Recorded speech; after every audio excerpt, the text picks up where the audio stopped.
Taoiseach, the average cost of retrofitting a house is about €53,000, and it can go up to 70 and 80,000 for older houses to get them up to the highest BER rating.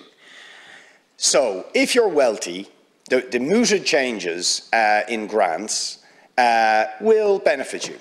You might be able to cover the difference between €25,000 and 53 or more. But for the people hardest hit by the energy price hikes, they simply will not have the money. The social housing retrofit programme is frankly a joke. In my area, last year, 1% of the social housing stock was retrofitted, and there are similar targets for this year. For those who are in private rented accommodation, this offers absolutely nothing. So why do you not get the state to actually invest in doing the retrofit of all homes on a much bigger scale, up front, so that we generate the savings further down the line, both for the climate and for the household?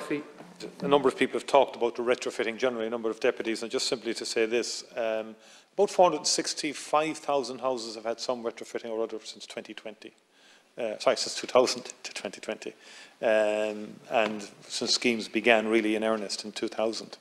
Now we must accelerate the rate of progress dramatically now, and that's what the plan that we're publishing today is going to do. The government decisions today are significant. They represent a very significant ramping up of the retrofit agenda. And particularly in terms of attic insulation, I think Deputy Devlin raised that, and cavity walls. I think the grants could be up to 80% for that now, which I think there will be a significant take-up of that, and so that we facilitate people to do it on a phase basis. But the grants are far more generous than anything we've had before. I don't think it would be feasible, Deputy Boyd Barrett, to sort of just announce that the state on its own will do every single house in the country.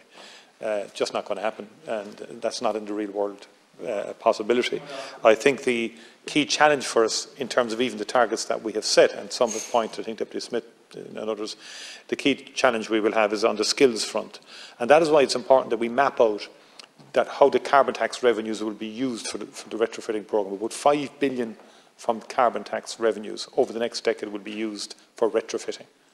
That's what's enabling retrofitting to happen. Without it, it just wouldn't be there to do at the scale that we're attempting to do it at. The skills part of it is the key. And the Minister of Higher Education and Further Education is working in terms of ramping up the skills requirements. We do need to give the industry a clear certainty and clarity of roadmap ahead and investment ahead. Thank you, so Taoiseach. We have to go to question 11 because the time is up.